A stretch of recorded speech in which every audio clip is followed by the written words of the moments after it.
Hi ಸ್ನೇಹಿತರೆ, ಎಲ್ರಿಗೂ ನಮಸ್ಕಾರ. ನಾನು ನಂಜನಾಯ್ಕ್. ವೆಲ್ಕಮ್ ಟು ಸ್ಪರ್ಧಾ ಕರ್ನಾಟಕ ಯೂಟ್ಯೂಬ್ ಚಾನಲ್. ಸ್ನೇಹಿತರೆ, ಆಲ್ರೆಡಿ ಲ್ಯಾಂಡ್ ಸರ್ವೇರ್, VAO ಮತ್ತು ಪೊಲೀಸ್ ಕಾನ್ಸ್ಟೇಬಲ್ 3 ಹುದ್ದೆಗಳಿಗೆ ಸಂಬಂಧಪಟ್ಟಂತೆ ಅಧಿಸೂಚನೆ ಅನ್ನುವಂಥದ್ದು ಹೊರಡಿಸಿರುವಂಥದ್ದು.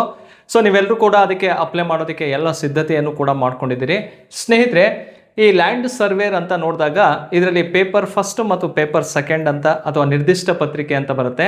ಅದರ ಜೊತೆಗೆ VAO ಅಂತ ಬರುತ್ತೆ, ವಿಲೇಜ್ ಅಡ್ಮಿನಿಸ್ಟ್ರೇಟಿವ್ ಆಫೀಸರ್. ಇದರಲ್ಲೂ ಕೂಡ 2 ಪತ್ರಿಕೆಗಳು ಬರ್ತವೆ.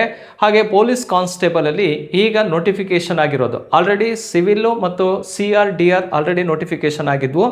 ಈಗ ಪ್ರೆಸೆಂಟ್ ನೋಟಿಫಿಕೇಶನ್ ಆಗಿರುವಂಥದ್ದು KSRP, Karnataka state reserve police. ಅದಕ್ಕೆ ಸಂಬಂಧಪಟ್ಟಂತೆ ಜನರಲ್ ಪೇಪರ್ ಇರುತ್ತೆ. ನೋಡಿ, ಇವೆಲ್ಲ ಎಕ್ಸಾಮಿಗೂ ಅನುಕೂಲ ಆಗೋ ರೀತಿಯಲ್ಲಿ ನಾವು ಜನರಲ್ ಪೇಪರಲ್ಲಿ ಜಿಯೋಗ್ರಫಿ ಸಬ್ಜೆಕ್ಟ್ ಅಂತೂ ಇದ್ದೇ ಇರುತ್ತೆ. ಆ ಜಿಯೋಗ್ರಫಿ ಸಬ್ಜೆಕ್ಟಲ್ಲಿ ಯಾವ ರೀತಿ ಕಾನ್ಸೆಪ್ಟನ್ನು ಕ್ಲಿಯರ್ ಮಾಡ್ಕೊಳ್ಳೋದಕ್ಕೆ ಹೇಳಿದಾನಪ್ಪ ಅಂದರೆ, ಕರ್ನಾಟಕ ಭೂಗೋಳದೊಂದಿಗೆ ಭಾರತದ ಭೂಗೋಳ ಅಂತ ಹೇಳಿ ಕೊಟ್ಟಿದ್ದಾನೆ ಸಿಲೆಬಸ್ಸಲ್ಲಿ. ಅಂದರೆ ಕರ್ನಾಟಕ ಜಿಯೋಗ್ರಫಿ ಪ್ಲಸ್ ಇಂಡಿಯನ್ ಜಿಯೋಗ್ರಫಿಯನ್ನು ಹೆಚ್ಚು ನಾವು ಫೋಕಸ್ ಮಾಡಬೇಕಾಗತ್ತೆ. ಅದರ ಜೊತೆಗೆ ಇಂಡಿಯಾ ಮತ್ತು ವರ್ಲ್ಡ್ ಜಿಯೋಗ್ರಫಿ ಮತ್ತು ಫಿಸಿಕಲ್ ಜಿಯೋಗ್ರಫಿಯನ್ನು ಕೂಡ ಕಾನ್ಸಂಟ್ರೇಟ್ ಮಾಡಬೇಕು. ಹಾಗಾದರೆ ಈ 3 ಎಕ್ಸಾಮಿಗೆ ಸಂಬಂಧಪಟ್ಟಂತೆ ಜನರಲ್ ಪೇಪರ್ ಸಾಮಾನ್ಯ ಅಧ್ಯಾಯಕ್ಕೆ ಸಂಬಂಧಪಟ್ಟಂತಹ ಈ ಜಿಯೋಗ್ರಫಿ ವಿಷಯದ ಮೇಲೆ ಕೆಲವೊಂದು ಪ್ರಶ್ನೆಗಳನ್ನು ಕೇಳ್ತಾನೆ. ಆ ಕ್ವಶನ್ಸ್ಗಳು ಯಾವ ರೀತಿ ಇರ್ತಾವಂತೇಳಿ ಇವತ್ತಿನ ಈ ಒಂದು ವಿಡಿಯೋದಲ್ಲಿ ಅನಾಲಿಸಿಸ್ ಮಾಡ್ತಾ ಹೋಗ್ತೀನಿ. ಅದಕ್ಕಿಂತ ಮುಂಚಿತವಾಗಿ ಸ್ನೇಹಿತರೆ, ಸ್ಪರ್ಧಾ ಕರ್ನಾಟಕ ಅಕಾಡೆಮಿಯ ವತಿಯಿಂದ ನಾವು ಆನ್ಲೈನ್ ಮತ್ತು ಆಫ್ಲೈನ್ 2 ಕೋರ್ಸನ್ನು ಕೂಡ ಕೊಡ್ತಾ ಇದ್ದೀವಿ. ಈ ಆನ್ಲೈನ್ ಕೋರ್ಸ್ ಬಗ್ಗೆ ನಿಮಗೆ ಹೇಳೋದಾದರೆ, ಲ್ಯಾಂಡ್ ಸರ್ವೇರು, VAO ಮತ್ತು ಪೊಲೀಸ್ ಕಾನ್ಸ್ಟೇಬಲ್ ಈ 3 ಕೋರ್ಸು ಆನ್ಲೈನಲ್ಲಿ ನಿಮಗೆ ಸಿಗುತ್ತೆ. ಪ್ಲೇಸ್ಟೋರಲ್ಲಿ ಸ್ಪರ್ಧಾ ಕರ್ನಾಟಕ ಅಂತೇಳಿ ಮೊಬೈಲ್ ಆ್ಯಪನ್ನು ಡೌನ್ಲೋಡ್ ಮಾಡ್ಕೊಂಡು ಯಾವ ಕೋರ್ಸ್ ಬೇಕೋ ಆ ಕೋರ್ಸ್ ಮೇಲೆ ಕ್ಲಿಕ್ ಮಾಡಿ ಪೇಮೆಂಟ್ ಮಾಡಿದರೆ ನಿಮಗೆ ಅಷ್ಟು ವೀಡಿಯೋಸ್ಗಳು ನಿಮಗೆ ಸಿಗ್ತಾ ಹೋಗ್ತಾವೆ. ಹಾಗೆ ಆಫ್ಲೈನಿಗೆ ಸಂಬಂಧಪಟ್ಟಂತೆ VAO ಮತ್ತು ಪೊಲೀಸ್ ಕಾನ್ಸ್ಟೇಬಲ್ ಹುದ್ದೆಗೆ ಸಂಬಂಧಪಟ್ಟಂತೆ ಜುಲೈ 15 ಅಂದರೆ ಇಂದಿನಿಂದನೇ ಹೊಸ ಬ್ಯಾಚ್ ಆರಂಭವಾಗಿದೆ. ಯಾರಿಗೆ ಆಫ್ಲೈನ್ ಕ್ಲಾಸಿಗೆ ಬರಬೇಕಂತ ಇಂಟ್ರೆಸ್ಟ್ ಇರುತ್ತೋ, ಸೊ ಇಲ್ಲಿರುವಂತಹ 9071673831 ಅಥವಾ 32 ನಂಬರಿಗೆ ಕಾಲ್ ಮಾಡಿ ಆನ್ಲೈನ್ ಮತ್ತು ಆಫ್ಲೈನ್ ಬಗ್ಗೆ ಹೆಚ್ಚಿನ ಮಾಹಿತಿಯನ್ನು ಪಡ್ಕೊಳ್ರಿ ಅಂತ ಹೇಳ್ತಾ, ಸ್ನೇಹಿತರೆ, ಹಾಗೆ ಸ್ಪರ್ಧಾ ಕರ್ನಾಟಕ ಅಕಾಡೆಮಿಯ ವತಿಯಿಂದ ನಾವು ಎಲ್ಲ ಕೋರ್ಸ್ ರಿಲೇಟೆಡ್ ಆಗಿ ಯೂಟ್ಯೂಬಲ್ಲಿ ಹಲವಾರು ವಿಡಿಯೋಸನ್ನು ಅಪ್ಲೋಡ್ ಮಾಡ್ತೀವಿ. ನೀವೆಲ್ಲರೂ ಕೂಡ ವಾಚ್ ಮಾಡಿ ಮತ್ತು ಹಾಗೆ ನಮ್ಮ ಚಾನಲನ್ನು ಸಬ್ಸ್ಕ್ರೈಬ್ ಮಾಡ್ಕೊಳ್ಳಿ. ಅದರ ಜೊತೆಗೆ ಟೀಚರ್ ರಿಕ್ರೂಟ್ಮೆಂಟಿಗೆ ಸಂಬಂಧಪಟ್ಟಂತೆ ನೋಡಿ, HSTR, GPSTR ಮತ್ತು PSTR ಈ 3 ಕೋರ್ಸ್ಗಳು ನಿಮಗೆ ಆನ್ಲೈನಲ್ಲಿ ಸಿಗುತ್ತೆ. ಅದಕ್ಕೆ ರಿಲೇಟೆಡ್ ಆಗಿ ಏನು ಸಿಲೆಬಸ್ ಇರುತ್ತೋ ಆ ಸಿಲೆಬಸ್ಸನ್ನು ಇಟ್ಕೊಂಡು ಕ್ಲಾಸನ್ನು ಮಾಡಿಕೊಡ್ತೀವಿ. ಸೊ ಇದನ್ನು ಕೂಡ ನೀವು ಆನ್ಲೈನ್ ಮೂಲಕ ಪರ್ಚೇಸನ್ನು ಮಾಡ್ಕೋಬೋದು. ಓಕೆ ಸ್ನೇಹಿತರೆ, ಹಾಗಾದರೆ ಇವತ್ತಿನ ಈ ಓವರಾಲ್ ಜನರಲ್ ಪೇಪರ್ ರಿಲೇಟೆಡ್ ಆಗಿ, ಅದರಲ್ಲೂ ಲ್ಯಾಂಡ್ ಸರ್ವೇರ್ ಎಕ್ಸಾಮಲ್ಲಿ ನಿರ್ದಿಷ್ಟ ಪತ್ರಿಕೆಯಲ್ಲಿ 10 ಅಂಕದ ಭೂಗೋಳದ ಪ್ರಶ್ನೆಗಳು ಕೂಡ ಇರ್ತವೆ. ಅವು ಎಲ್ಲದನ್ನ ಒಟ್ರಾಸಿಯಾಗಿ ಯಾವ ರೀತಿ ಕ್ವಶನ್ಸ್ಗಳು ಬರ್ತಾವ ಅಂಥೇಳಿ ನೋಡ್ತಾ ಹೋಗೋದಾದರೆ, ನೋಡಿ, ಮೊದಲನೇ ಪ್ರಶ್ನೆಗೆ ಹೋಗೋಣ ಸ್ನೇಹಿತರೆ. ನೀವು ಕೊಹಿಮಾದಿಂದ ಕೊಟ್ಟಾಯಂವರೆಗೆ ರಸ್ತೆ ಮಾರ್ಗದಲ್ಲಿ ಪ್ರಯಾಣಿಸಿದರೆ ಮೂಲಸ್ಥಾನ ಮತ್ತು ಗಮ್ಯ ಸ್ಥಾನವನ್ನು ಒಳಗೊಂಡಂತೆ ಕನಿಷ್ಠ ಎಷ್ಟು ರಾಜ್ಯಗಳ ಮೂಲಕ ಸಾಗುತ್ತೀರಿ? ಯಾವುದ್ರ ಮೂಲಕ ಟ್ರಾವೆಲ್ ಮಾಡ್ತಾ ಇರೋದು ನೋಡಿ, ನೀವು ರೋಡ್ ಥ್ರೂ ಟ್ರಾವೆಲ್ ಅನ್ನು ಮಾಡ್ಕೊಳ್ತೀರಿ. ಎಲ್ಲಿಂದ ಎಲ್ಲಿಗೆ ಅಂತ ಕೇಳಿದರೆ ಕೊಹಿಮಾದಿಂದ ಕೊಟ್ಟಾಯಂಗೆ. ಅಂದರೆ ಕೊಹಿಮಾ ಅನ್ನುವಂಥದ್ದು ಎಲ್ಲಿರೋವಂಥದ್ದು ನಾಗಾಲ್ಯಾಂಡ್. ಸೊ ಕೊಟ್ಟಾಯಂ ಇರೋವಂಥದ್ದು ಕೇರಳ ರಾಜ್ಯ.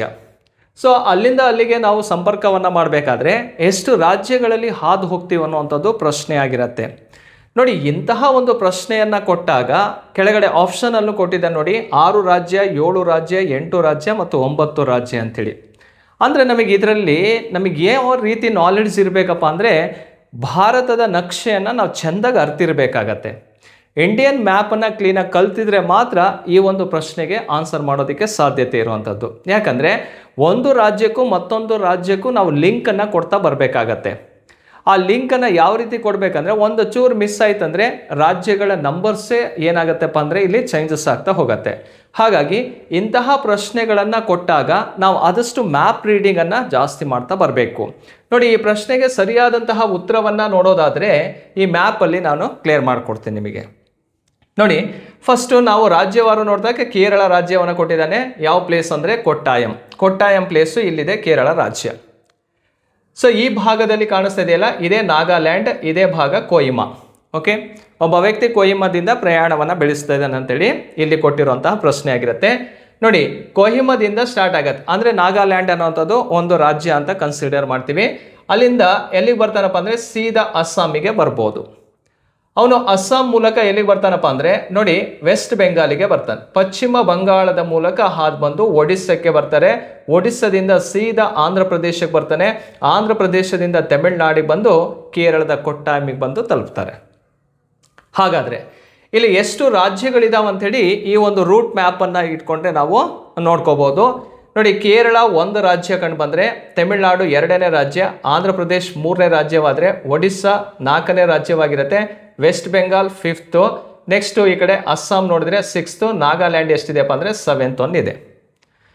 ಹಾಗಾದರೆ ಕೊಹಿಮಾದಿಂದ ಕೊಟ್ಟಾಯಮಿಗೆ ಪ್ರಯಾಣ ಬೆಳೆಸಿದರೆ, ರಸ್ತೆ ಮಾರ್ಗದ ಮೂಲಕ ಪ್ರಯಾಣ ಬೆಳೆಸಿದರೆ ಭಾರತದ ಒಟ್ಟು ಎಷ್ಟು ರಾಜ್ಯಗಳಲ್ಲಿ ಹಾದು ಬರ್ಬೋದು ಅಂತ ನೋಡಿದಾಗ ನಂಬರ್ಸಲ್ಲಿ 7th ಅನ್ನುವಂಥದ್ದು ರೈಟ್ ಆನ್ಸರ್ ಆಗಿರುತ್ತೆ. 7 ರಾಜ್ಯಗಳ ಮೂಲಕ ಹಾದು ಬಂದರೆ ಮಾತ್ರ ಈ ನಾಗಾಲ್ಯಾಂಡ್ನ ಕೊಹಿಮಾದಿಂದ ಕೊಟ್ಟಾಯಮಿಗೆ ಬರೋದಕ್ಕೆ ಸಾಧ್ಯತೆ ಇರುವಂಥದ್ದು. ಓಕೆ ಸ್ನೇಹಿತರೆ, ನೋಡಿ ಈ ಒಂದು ಪ್ರಶ್ನೆಗೆ ಸರಿಯಾದಂಥ ಉತ್ತರ ಬಿ ಅನ್ನುವಂಥದ್ದು 7 ಇದಕ್ಕೆ ರೈಟ್ ಆನ್ಸರ್ ಆಗಿರುತ್ತೆ. ಓಕೆ, ನೆಕ್ಸ್ಟ್ ಕ್ವಶನಿಗೆ ಹೋಗೋಣ. ನೋಡಿ ಭಾರತದ ಕೆಳಗಿನ ಯಾವ ರಾಜ್ಯಗಳ ಜೋಡಿ ಪೂರ್ವ ಮತ್ತು ಪಶ್ಚಿಮದ ಅತ್ಯಂತ ತುತ್ತ ತುದಿಯ ರಾಜ್ಯಗಳನ್ನು ಸೂಚಿಸುತ್ತವೆ? ಇಲ್ಲಿ ಅರ್ಥ ಮಾಡ್ಕೋಬೇಕಾಗಿರೋದು ಏನಪ್ಪ ಅಂದರೆ eastern most state of India, then western most state of India. ಅಂದರೆ ಭಾರತದ ಪೂರ್ವದ ತುತ್ತ ತುದಿಯಲ್ಲಿರುವಂಥ ರಾಜ್ಯ, ಹಾಗೆ ಭಾರತದ ಪಶ್ಚಿಮದಲ್ಲಿರುವಂತಹ ರಾಜ್ಯ ಯಾವುದು ಅನ್ನೋದನ್ನು ತಿಳ್ಕೊಬೇಕಾಗತ್ತೆ. ಇಲ್ಲಿ ಆಪ್ಷನ್ ನೋಡಿ, ಅಸ್ಸಾಮು ರಾಜಸ್ಥಾನ್ ಇದೆ, ಅರುಣಾಚಲ್ ಪ್ರದೇಶ್ ರಾಜಸ್ಥಾನ್ ಇದೆ, ಅಸ್ಸಾಂ ಗುಜರಾತ್ ಇದೆ, ಅರುಣಾಚಲ್ ಪ್ರದೇಶ್ ಮತ್ತು ಗುಜರಾತ್ ರಾಜ್ಯ ಅಂತ ಕೊಟ್ಟಿದ್ದಾರೆ. ಸರಿಯಾದಂತಹ ಉತ್ತರ ಅಂದರೆ ಇದನ್ನು ಕೂಡ ನಾವು ಮ್ಯಾಪಲ್ಲೇ ತಿಳ್ಕೊಬೇಕಾಗತ್ತೆ, ಯಾವ್ಯಾವ ರಾಜ್ಯಗಳು ಎಲ್ಲೆಲ್ಲಿ ಕಂಡು ಬರ್ತಾವಂಥೇಳಿ. ನೋಡಿ ಭಾರತಕ್ಕೆ ಸಂಬಂಧಪಟ್ಟಂತೆ ಭಾರತದಲ್ಲಿರುವಂತಹ ಒಟ್ಟು ರಾಜ್ಯಗಳ ಸಂಖ್ಯೆ ಎಷ್ಟಪ್ಪ ಅಂದರೆ 28 ರಾಜ್ಯಗಳು ಕಂಡು ಬರ್ತಾವೆ. 28 ಸ್ಟೇಟ್ ಇನ್ ಇಂಡಿಯಾ. ಆ 28 ರಾಜ್ಯಗಳನ್ನು ನಾವು ನೋಡ್ತಾ ಹೋಗೋದಾದರೆ ಇಷ್ಟು ರಾಜ್ಯಗಳ ಪಟ್ಟಿಯನ್ನು ಈ ಮ್ಯಾಪಲ್ಲಿ ಕ್ಲಿಯರ್ ಆಗಿ ನಮಗೆ ಸಿಗತ್ತೆ. ಅವನು ಕೊಟ್ಟಿರೋದು ಈಸ್ಟರ್ನ್ ಮತ್ತು western most state of India ಅಂತ ಕೊಟ್ಟಿದ್ದಾನೆ. ಈಗ ಫಸ್ಟು ಭಾರತದ ಪೂರ್ವದಲ್ಲಿರುವಂತಹ ರಾಜ್ಯ ಯಾವುದು ಅಂತೇಳಿ ನೋಡ್ಕೊಳ್ಳೋದಾದರೆ ನೋಡಿ ಮ್ಯಾಪಲ್ಲಿ ಕ್ಲಿಯರ್ ಮಾಡ್ಕೊಳ್ಳೋಣ. ಇದೇ ಭಾರತದ ಪೂರ್ವದಲ್ಲಿರುವಂತಹ ರಾಜ್ಯವಾಗಿರುತ್ತೆ.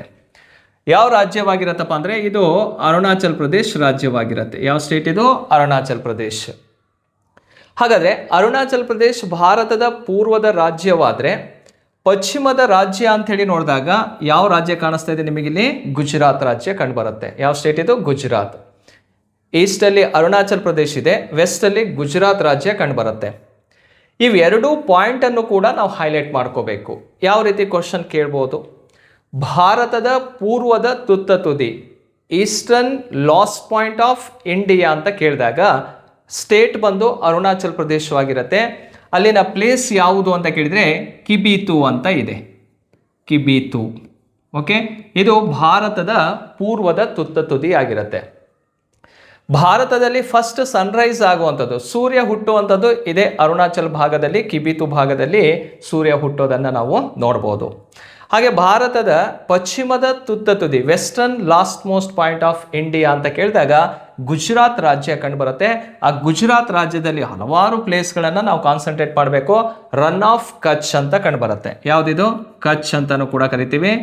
ಓಕೆ, ಅದು ಬಿಟ್ಟರೆ ಗುವಾರ್ ಮೋಟಿ ಅಂತ ಇದೆ. ಗುವಾರ್ ಮೋಟಿ, ಸೊ ಇದನ್ನು ಕೂಡ ಕೊಡ್ಬೋದು. ಅಥವಾ ಸರ್ ಕ್ರೀಕ್, ಸರ್ ಕ್ರೀಕ್ ಅಂತ ಕೊಟ್ಟಿದ್ರೆ ಯಾವುದು ಇರತ್ತೋ ಆಪ್ಷನಲ್ಲಿ ಅದನ್ನು ನೋಡಿ ಆನ್ಸರ್ ಮಾಡಬೇಕಾಗತ್ತೆ. ಇದು ಈಸ್ಟರ್ನ್ ಮತ್ತು ವೆಸ್ಟರ್ನ್ ಪಾಯಿಂಟನ್ನು ನಾವು ಕ್ಲಿಯರ್ ಮಾಡ್ಕೊಂಡ್ವಿ. ಹಾಗಾದರೆ ಈ ಪ್ರಶ್ನೆಗೆ ಸರಿಯಾದಂಥ ಉತ್ತರವನ್ನು ಫಸ್ಟ್ ನೋಡೋಣ. ಅರುಣಾಚಲ್ ಪ್ರದೇಶ್ ಮತ್ತು ಗುಜರಾತ್ ಕಂಡು ಬರುತ್ತೆ. ಹಾಗಾಗಿ ಅರುಣಾಚಲ್ ಪ್ರದೇಶ್ ಮತ್ತು ಗುಜರಾತ್ ಅನ್ನುವಂಥದ್ದು ಯಾವ ಆಪ್ಷನಲ್ಲಿದೆ? ಡಿ ಆಪ್ಷನಲ್ಲಿರೋದ್ರಿಂದ ಇದಕ್ಕೆ ಡಿ ಸರಿಯಾದಂತಹ ಉತ್ತರವಾಗಿರುತ್ತೆ. ಓಕೆ, ಅದೇ ರೀತಿ ಭಾರತದ ಉತ್ತರದ ತುತ್ತ ತುದಿ ಯಾವುದು? ನಾರ್ದರ್ನ್ ಲಾಸ್ಟ್ ಪಾಯಿಂಟ್ ಯಾವುದು ಅಂತ ಕೇಳಿದರೆ ನೋಡಿ ಇಲ್ಲಿ ಒಂದು ಯೂನಿಯನ್ ಟೆರಿಟರಿ ಕಾಣಿಸ್ತಾ ಇದೆ. ಆ ಯೂನಿಯನ್ ಟೆರಿಟರಿ ಯಾವುದಪ್ಪ ಅಂದರೆ ಲಡಾಖ್. ಈ ಲಡಾಖಲ್ಲಿ ಒಂದು ಪಾಯಿಂಟ್ ಇದೆ. ಆ ಪಾಯಿಂಟ್ ಹೆಸರೇನಪ್ಪ ಅಂದರೆ ಇಂದಿರಾ ಕೋಲ್ ಅಂತಲೇ ಕರಿತೀವಿ. ಹಾಗಾದರೆ ಭಾರತದ ಉತ್ತರದ ತುತ್ತ ತುದಿ ಯಾವುದು ಅಂತ ಕೇಳಿದರೆ ಇಂದಿರಾ ಕೋಲ್ ಆಗಿರುತ್ತೆ. ಅದೇ ರೀತಿ ಭಾರತದ ಭೂಗಡಿಯ ದಕ್ಷಿಣದ ತುತ್ತ ತುದಿ ಯಾವುದು ಅಂತ ಕೇಳ್ತಾನೆ. Southern last point of India land frontier, ಭೂಗಡಿಯ ದಕ್ಷಿಣದ ತುತ್ತ ತುದಿ ಲ್ಯಾಂಡ್ ಫ್ರಂಟಿಯರ್ ಅಂತ ಕೇಳಿರ್ತಾನೆ. ಆಗ ಯಾವ ರಾಜ್ಯ ಕಂಡು ಬರ್ತಾ ಇದೆಯಪ್ಪ ಅಂದರೆ ಇಲ್ಲಿ ತಮಿಳುನಾಡು ಕಂಡು ಬರುತ್ತೆ. ತಮಿಳುನಾಡಿನಲ್ಲಿ ಯಾವ ಪ್ಲೇಸ್ ಅಂತ ಕೇಳಿದರೆ ಕನ್ಯಾಕುಮಾರಿ. ಕ್ಲಿಯರಾ? ಕನ್ಯಾಕುಮಾರಿ. ಆ ಕನ್ಯಾಕುಮಾರಿಯಲ್ಲಿ ಕೇಫ್ ಕ್ಯಾಮೋರಿನ್ ಅಂತ ಇದೆ, ಅದು ಭೂಗಡಿಯ ದಕ್ಷಿಣದ ತುತ್ತ ತುದಿ ಭಾರತದ್ದು. ಟೋಟಲಿ ನೋಡಿದಾಗ southern last point of India ಅಂತ ಕೇಳಿದರೆ ಆಗ ನಾವು ಈ ಭಾಗಕ್ಕೆ ಬರ್ತೀವಿ. ಅಂಡಮಾನ್ ನಿಕೋಬಾರಲ್ಲಿರುವಂತಹ ಇಂದಿರಾ ಪಾಯಿಂಟ್ ಅನ್ನುವಂಥದ್ದು, ಇಂದಿರಾ ಪಾಯಿಂಟ್ ಇದೆಯಲ್ಲ, ಇದು ಭಾರತದ ದಕ್ಷಿಣದ ತುತ್ತ ತುದಿ ಆಗಿರುತ್ತೆ.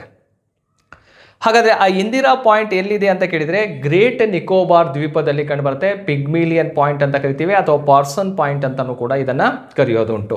ಸೊ ನೋಡಿ, ಈ 4 ದಿಕ್ಕುಗಳ ಬಗ್ಗೆ ನಮಗೆ ಕ್ಲಿಯರ್ ಆದಂತಹ ಒಂದು ಪಿಕ್ಚರ್ ಸಿಗುತ್ತೆ ಈ ಒಂದು ಕಾನ್ಸೆಪ್ಟಲ್ಲಿ. ಆದರೆ ಕೇಳಿರುವಂತಹ ಪ್ರಶ್ನೆ ಏನಪ್ಪ ಅಂದರೆ ಈಸ್ಟ್ ಮತ್ತು ವೆಸ್ಟ್ ಅನ್ನು ಕೇಳಿದ್ದಾರೆ. ಈಸ್ಟಲ್ಲಿ ಅರುಣಾಚಲ್ ಪ್ರದೇಶ್ ಇದೆ, ವೆಸ್ಟಲ್ಲಿ ಯಾವ ಸ್ಟೇಟ್ ಇದೆಯಪ್ಪ ಅಂದರೆ ಗುಜರಾತ್ ರಾಜ್ಯ ಕಂಡು ಬರುತ್ತೆ. ಇದು 2ನೇ ಪ್ರಶ್ನೆಗೆ ಡಿ ಅನ್ನೋದು ಸರಿಯಾದಂತಹ ಉತ್ತರವಾಗಿರುತ್ತೆ. ಓಕೆ, ನೆಕ್ಸ್ಟ್ ಕ್ವಶನ್ಗೆ ಹೋಗೋಣ. ಭಾರತದ ಒಂದು ನಿರ್ದಿಷ್ಟ ರಾಜ್ಯವು ಈ ಕೆಳಗಿನ ಲಕ್ಷಣಗಳನ್ನು ಹೊಂದಿದೆ ಅಂತ ಇದೆ. ಅಂದರೆ ಒಂದು ಪರ್ಟಿಕ್ಯುಲರ್ ಸ್ಟೇಟ್ ಅಂತ ಇದೆಯಲ್ಲ, ಅದರ ಕ್ಯಾರೆಕ್ಟರಿಸ್ಟಿಕ್ ಅನ್ನು ನೋಡ್ತಾ ಹೋದಾಗ ಯಾವ ರಾಜ್ಯದ ಲಕ್ಷಣ ಅನ್ನೋದನ್ನು ಇಲ್ಲಿ ಮೇಲೆ ನೋಡ್ಬೇಕು. ಇಲ್ಲಿ 3 ಆಪ್ಷನ್ ಅನ್ನು ಕೊಟ್ಟಿದ್ದಾರೆ. ಆ 3 ಆಪ್ಷನ್ ಕೊಟ್ಬಿಟ್ಟು ಅರುಣಾಚಲ್ ಪ್ರದೇಶ, ಅಸ್ಸಾಮು, ಉತ್ತರಾಖಂಡ ಅಥವಾ ಹಿಮಾಚಲ್ ಪ್ರದೇಶ್ ಅಂತ ಇದೆ. ಏನೇನು ಸ್ಟೇಟ್ಮೆಂಟು ನೋಡಿ, ಉತ್ತರ ರಾಜಸ್ಥಾನದ ಮೂಲಕ ಹಾದು ಹೋಗುವ ಅದೇ ಅಕ್ಷಾಂಶ ರೇಖೆಯು ಮೇಲಿರುವ ರಾಜ್ಯವಾಗಿದೆ. ಅಂದರೆ ಈಗ ನಾರ್ತ್ ರಾಜಸ್ಥಾನದಲ್ಲಿ ಒಂದು ಲ್ಯಾಟಿಟ್ಯೂಡ್ ಪಾಸ್ ಆಗ್ತಾ ಇದೆ. ಆ ಲ್ಯಾಟಿಟ್ಯೂಡ್ ಅನ್ನೋದು ಮತ್ತೊಂದು ಸ್ಟೇಟಲ್ಲಿ ಅದು ಪಾಸ್ ಆಗೋದನ್ನು ಕೂಡ ನೋಡ್ಬೋದು. ಆ ಒಂದು ಕಾನ್ಸೆಪ್ಟು ಯಾವುದು ಅಥವಾ ಯಾವ ಸ್ಟೇಟ್ ಅಂತೇಳಿ ನೋಡಬೇಕಾಗತ್ತೆ. 2ನೇದು ನೋಡಿ, ಅದರ ಒಟ್ಟು ವಿಸ್ತೀರ್ಣದ 78% ಅಂದರೆ 78% ಎಬೋವ್ ಏನಿದೆಯಪ್ಪ ಅಂದರೆ ಅಂಡರ್ ಫಾರೆಸ್ಟ್ ಕವರ್ ಇದೆ, ಅಂದರೆ ಅರಣ್ಯ ಪ್ರದೇಶದಿಂದ ಕೂಡಿದೆ. ಆ ರಾಜ್ಯದ ಭೌಗೋಳಿಕ ವಿಸ್ತೀರ್ಣದಲ್ಲಿ 80% ಅಂದರೆ 78% ಫಾರೆಸ್ಟೇ ನೋಡಬೇಕು. ಅಂತಹ ರಾಜ್ಯ ಯಾವುದು? 4ರಲ್ಲಿ ಯಾವುದೋ ಒಂದು ರಾಜ್ಯ ಕಂಡು ಬರುತ್ತೆ ಅಂತ. ನೆಕ್ಸ್ಟ್ ನೋಡಿ, ರಾಜ್ಯದ ಒಟ್ಟು ಭೂಪ್ರದೇಶದ 12% ಹೆಚ್ಚು ಭಾಗ ಅಬೌಟ್ 12% ಏನಿದೆಯಪ್ಪ ಅಂದರೆ ಪ್ರೊಟೆಕ್ಟೆಡ್ ಏರಿಯಾ ನೆಟ್ವರ್ಕ್ ಅಂತ ಕರಿತೀವಿ. ಅಂದರೆ ಇಲ್ಲಿ ಸಂರಕ್ಷಿತ ಪ್ರದೇಶದ ಜಾಲವಾಗಿದೆ ಅಂತ ಇದೆ. ಅಂದರೆ ಇಲ್ಲಿ ಸಂರಕ್ಷಿತ ಪ್ರದೇಶ ಅಂತ ನೋಡಿದಾಗ ವೈಲ್ಡ್ ಲೈಫ್ ಸೆಂಚುರಿ ಆಗಿರುತ್ತೆ, ವನ್ಯಜೀವಿ ಧಾಮಗಳು, ನ್ಯಾಷನಲ್ ಪಾರ್ಕು, ಅರ್ಥ ಆಯ್ತಲ್ಲ, ಟೈಗರ್ ರಿಸರ್ವ್ ಆಗಿರ್ಬೋದು, ಎಲಿಫೆಂಟಿಗೆ ಸಂಬಂಧಪಟ್ಟಂತೆ ಆಗಿರ್ಬೋದು, ಇವೆಲ್ಲವೂ ಕೂಡ ಯಾವ ಲಿಸ್ಟಲ್ಲಿ ಬರ್ತಾವಪ್ಪ ಅಂದರೆ ಪ್ರೊಟೆಕ್ಟೆಡ್ ಏರಿಯಾ ಅಂತ ಬರ್ತಾವೆ. ಅವು ಎಷ್ಟು % ಇದೆ ಅಂದರೆ ಆ ರಾಜ್ಯದಲ್ಲಿ 12% ಕಂಡು ಬರುತ್ತೆ. ಓಕೆ, ಹಾಗಾದರೆ ಆ ರಾಜ್ಯ ಯಾವುದು ಅಂಥೇಳಿ ಇದಕ್ಕೆ ಸರಿಯಾದಂತಹ ಉತ್ತರ ಯಾವುದಪ್ಪ ಅಂದರೆ ಎ ಅನ್ನೋದು ಸರಿಯಾದಂಥ ಉತ್ತರವಾಗಿರುತ್ತೆ. ಅರುಣಾಚಲ್ ಪ್ರದೇಶ್ ಅನ್ನೋದು ಇದಕ್ಕೆ ರೈಟ್ ಆನ್ಸರ್ ಆಗಿರುತ್ತೆ. ಓಕೆ, ಸೊ ಇದನ್ನು ಮ್ಯಾಪಲ್ಲೂ ಕೂಡ ನೋಡ್ಬೋದು ನಾವು. ಈಗ ನಾರ್ತ್ ರಾಜಸ್ಥಾನ್ ಅಂತ ಇರೋದು, ಉತ್ತರ ರಾಜಸ್ಥಾನ್ ಅಂದರೆ ಈ ಭಾಗವನ್ನು ತಗೊಳ್ತೀವಿ ನೋಡಿ. ಭಾರತದ ಮಧ್ಯಭಾಗದಲ್ಲಿ ಹಾದು ಹೋಗುವಂತಹ ಒಂದು ರೇಖಾಂಶ ಅಕ್ಷಾಂಶ ಯಾವುದಪ್ಪ ಅಂದರೆ 23.5 degree 23.5 degree trophic of cancer pass ಆಗ್ತಾ ಇದೆ, ಕರ್ಕಾಟಕ ಸಂಕ್ರಾಂತಿ ವೃತ್ತ. ಟ್ರೋಪಿಕ್ ಆಫ್ ಕ್ಯಾನ್ಸರ್ ಇಲ್ಲಿದೆ ಅಂದಾಗ ಇಲ್ಲಿಂದ 23 ಕೌಂಟ್ ಮಾಡ್ಕೊಂಡು ಹೋದರೆ ಇದು ಯಾವ ಆವರೇಜಲ್ಲಿ ಬರುತ್ತಪ್ಪ ಅಂದರೆ 29ಗೆ ಬರ್ಬೋದು ಅಥವಾ ನಿಯರೆಸ್ಟ್ 30ಗೆ ಬರುತ್ತೆ. ಅಲ್ಲಿಂದ ನಾವು ಡ್ರಾ ಮಾಡ್ಕೊಳ್ತಾ ಹೋಗಿ ನಾರ್ತ್ ರಾಜಸ್ಥಾನದಿಂದ ಹಿಂಗೆ ಹೇಳ್ಕೊಳ್ತಾ ಹೋದಾಗ ಯಾವ ಸ್ಟೇಟ್ ಕಾಣಿಸ್ತಾ ಇದೆ ನೋಡಿ, ಇಲ್ಲಿ ಅರುಣಾಚಲ್ ಪ್ರದೇಶ್ ಕಂಡು ಬರುತ್ತೆ. ಹಾಗಾಗಿ ಉತ್ತರ ರಾಜಸ್ಥಾನದಲ್ಲಿ ಹಾದು ಹೋಗುವಂತಹ ಒಂದು ಅಕ್ಷಾಂಶ ಮತ್ತೊಂದು ರಾಜ್ಯದಲ್ಲಿ ಹಾದು ಹೋಗುತ್ತೆ. ಆ ಸ್ಟೇಟ್ ಯಾವುದು ಅಂತ ಕೇಳಿದರೆ ಅದೇ ಅರುಣಾಚಲ್ ಪ್ರದೇಶ್ ಆಗಿರುತ್ತೆ. ಓಕೆ, ಹಾಗಾದರೆ ಆ ಅರುಣಾಚಲ ಪ್ರದೇಶದಲ್ಲಿ 78% ಫಾರೆಸ್ಟೇ ಕಂಡು ಬರುತ್ತೆ, 12% ಪ್ರೊಟೆಕ್ಟೆಡ್ ಏರಿಯಾವನ್ನು ಕೂಡ ನಾವಿಲ್ಲಿ ನೋಡ್ಬೋದು. ಕ್ಲಿಯರಾ? ಸೊ ನೋಡಿ, ಆ ಪ್ರಶ್ನೆಗೆ ಸರಿಯಾದಂತಹ ಉತ್ತರ ಯಾವುದು ಅನ್ನೋದು ಅರುಣಾಚಲ್ ಪ್ರದೇಶ್ ಅನ್ನೋದು ರೈಟ್ ಆನ್ಸರ್ ಆಗಿರುತ್ತೆ. ಒಟ್ಟಾರೆ ನಾವು ಈ ಮ್ಯಾಪನ್ನು ಚೆಂದಾಗಿ ಓದಬೇಕಷ್ಟೆ. ಇಲ್ಲಿ ಅಕ್ಷಾಂಶಿಕವಾಗಿ ಕೇಳ್ತಾನೆ, ರೇಖಾಂಶಿಕವಾಗಿ ಲ್ಯಾಟಿಟ್ಯೂಡ್ ಲ್ಯಾಂಗಿಟ್ಯೂಡ್ ಪೊಸಿಷನ್ನು. ಈಗ ಲ್ಯಾಟಿಟ್ಯೂಡ್ ಅಂತ ಕೊಟ್ಬಿಟ್ಟು ಯಾವ್ಯಾವ ರಾಜ್ಯಗಳು ಕಂಡುಬರ್ತಾವಂತ ಕೇಳ್ಬೋದು ಆ ಒಂದು ಲೈನಲ್ಲಿ.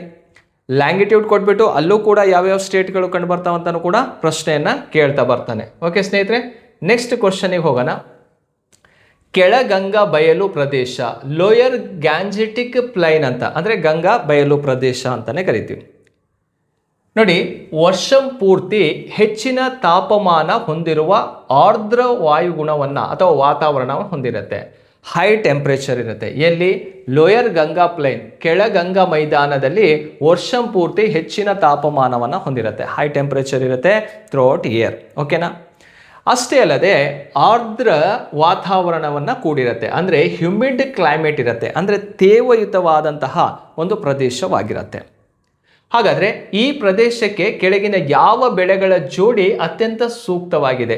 ಅಂದರೆ ಕೆಳಗಂಗಾ ಬಯಲಿನಲ್ಲಿ ಯಾವ ಬೆಳೆಯನ್ನು ಅತಿ ಹೆಚ್ಚು ಬೆಳೆಯುತ್ತೆ? ಯಾಕಂದರೆ ಹ್ಯೂಮಿಡ್ ಇರುತ್ತೆ, ಹೈ ಟೆಂಪ್ರೇಚರ್ ಕಂಡೀಷನನ್ನು ನಾವು ಅಲ್ಲಿ ನೋಡ್ಬೋದು. ಅಂದರೆ ಒಂದು ರೀತಿ ಜೌಗು ಪ್ರದೇಶವನ್ನು ಹೊಂದಿರುವಂಥದ್ದು.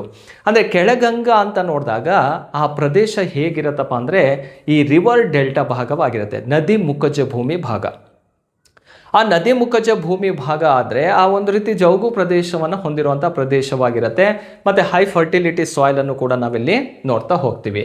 ಯಾವ ಬೆಳೆ ಅಂತ ನೋಡಿದರೆ ಭತ್ತ ಮತ್ತು ಹತ್ತಿ. ನೋಡಿ, ಆ ಪ್ರದೇಶದಲ್ಲಿ ಹತ್ತಿ ಅಂತೂ ಬೆಳೆಯೋಕ್ಕೆ ಸಾಧ್ಯತೆ ಇಲ್ವಾ, ಹಾಗಾಗಿ ಇದು ತಪ್ಪಾದಂತಹ ಹೇಳಿಕೆಯಾಗಿರುತ್ತೆ. ಗೋಧಿ ಮತ್ತು ಸೆಣಬು ಅಂತ ಇದೆ, ಗೋಧಿಯನ್ನು ಕೂಡ ಅಲ್ಲಿ ಬೆಳೆಯೋಕ್ಕೆ ಆಗಲ್ಲ, ಇದು ಕೂಡ ರಾಂಗ್ ಆಗಿರುವಂಥದ್ದು. ಭತ್ತ ಮತ್ತು ಸೆಣಬು ಅಂತ ಇದೆ, ಪ್ಯಾಡಿ ಮತ್ತು ಜೂಟನ್ನು ಆ ಒಂದು ಏರಿಯಾದಲ್ಲಿ ಬೆಳಿಬೋದಪ್ಪ ಅಂದರೆ ಇದು ಇದಕ್ಕೆ ಸರಿಯಾದಂತಹ ಉತ್ತರವಾಗಿರುತ್ತೆ. ಹಾಗಾದರೆ ಕೆಳಗಂಗಾ ಬಯಲಿನಲ್ಲಿ ಯಾವ ಬೆಳೆಯನ್ನು ಅತಿ ಹೆಚ್ಚು ಬೆಳೀತಾರಪ್ಪ ಅಂದರೆ ಭತ್ತ ಮತ್ತು ಸೆಣಬು, ಪ್ಯಾಡಿ ಆ್ಯಂಡ್ ಜೂಟನ್ನು ಪ್ರೊಡಕ್ಷನ್ ಮಾಡ್ತಾರೆ. ಓಕೆ, ಈ ಕಾಟನ್ ಅಂತ ಬಂದಾಗ ಮಧ್ಯಗಂಗಾ ಮೈದಾನದಲ್ಲಿ ಬೆಳೆಯುವಂಥದ್ದು. ಹಾಗೆ ಗೋಧಿನೂ ಕೂಡ ಅದೇ ಭಾಗದಲ್ಲಿ ಅತಿ ಹೆಚ್ಚು ಬೆಳೆಯೋದನ್ನು ನೋಡ್ತೀವಿ. ಹಾಗಾದರೆ ಸರಿಯಾದಂಥ ಉತ್ತರ ಯಾವುದಪ್ಪ ಅಂದರೆ ಸಿ ಅನ್ನೋದು ರೈಟ್ ಆನ್ಸರ್ ಆಗಿರುತ್ತೆ.